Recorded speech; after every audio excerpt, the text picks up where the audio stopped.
La route, elle a été un petit peu déviée à des endroits, donc il y a des hectares supplémentaires qui vont être impactés. Il y a eu notamment la consultation, la participation du public par voie électronique. Ce qu'on a appris lors de cette consultation, c'était que au lieu que ce projet impacte 140 hectares, on allait plutôt s'approcher là des 190 hectares. Il y a 36 hectares qui se sont rajoutés par rapport aux zones de matériaux excédentaires, les ZME.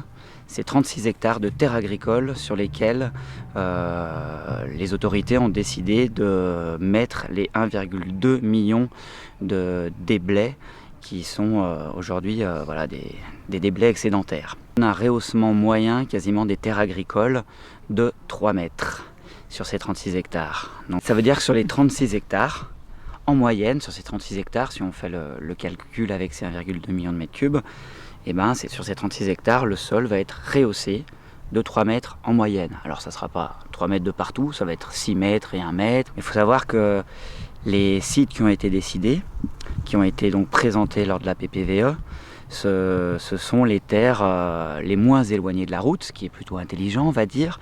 Mais le truc qui n'est pas trop intelligent, c'est que c'est les terres les plus favorables, les plus plates.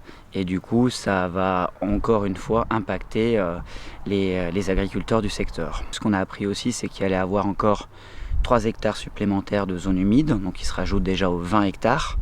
Sachant qu'on connaît tous, surtout en Haute-Loire, la nécessité de préserver et de recréer les zones humides même, puisque la plupart de l'eau potable qu'on a, la plupart de l'eau qui alimente nos ruisseaux, qui alimente nos fleuves, sont issues de ces zones humides. Il y a très peu de nappes phréatiques en Haute-Loire, notamment l'intérêt c'est de les donner en période d'étiage, quand il fait le plus chaud, quand il fait le plus sec. On part du coût du projet. Alors, premier élément qui a été faux dans ce dossier, c'est que ce coût, c'est le même annoncé que 2019. Alors que tout le monde sait que l'arrêté préfectoral a quand même mis un certain nombre de contraintes au maître d'ouvrage, donc qui est le Conseil régional d'Auvergne-Rhône-Alpes. Et donc, toutes ces contraintes supplémentaires ont augmenté les coûts. Deuxième cause de l'augmentation potentielle des coûts, c'est l'inflation globale et notamment des prix du BTP.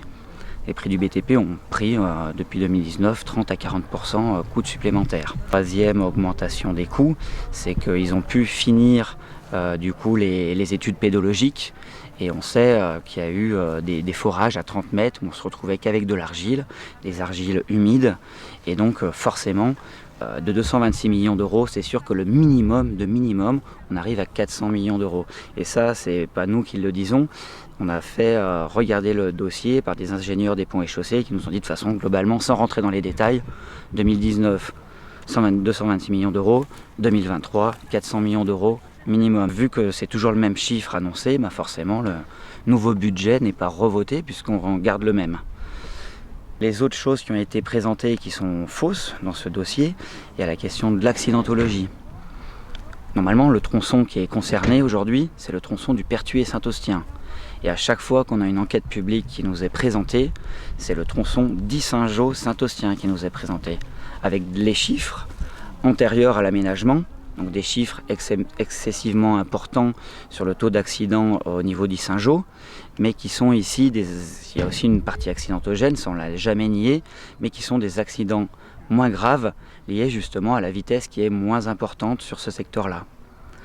La région, pour encore augmenter l'intérêt public majeur du projet, projette sur la nouvelle nationale 1% de fréquentation supplémentaire par an.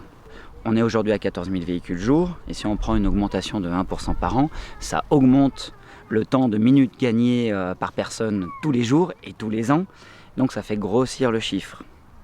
Le bilan carbone et la fréquentation.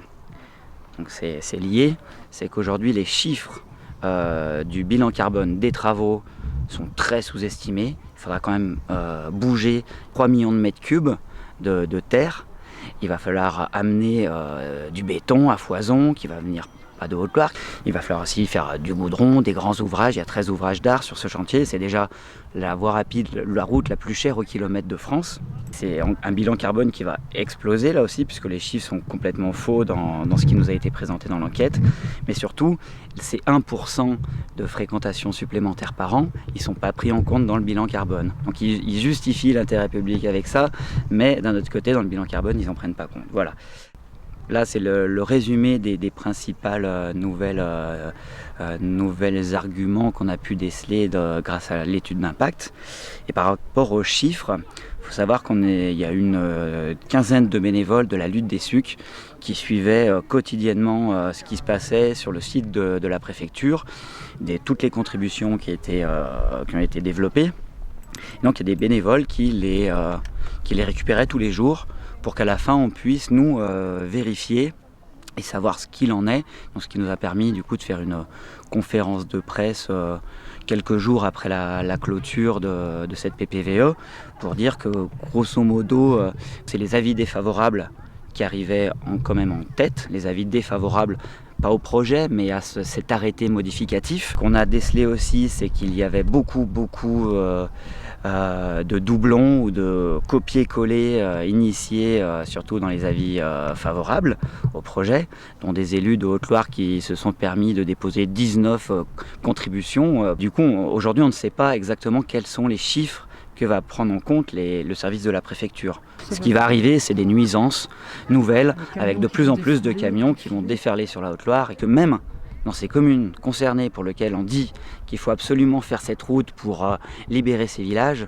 mais même ici, c'est pas si facile que ça. Il y a des gens qui sont contre même dans ces communes-là. C'est-à-dire que les gens ont conscience aujourd'hui que les nuisances qu'on va enlever dans les centres-bourgs, ils vont aller se rapprocher d'une vingtaine de hameaux. Du coup, nous, ce qu'on veut aujourd'hui, c'est l'arrêt complet des travaux ici, au moins le temps du jugement, pour éviter que l'argent public soit dépensé à tort et à travers.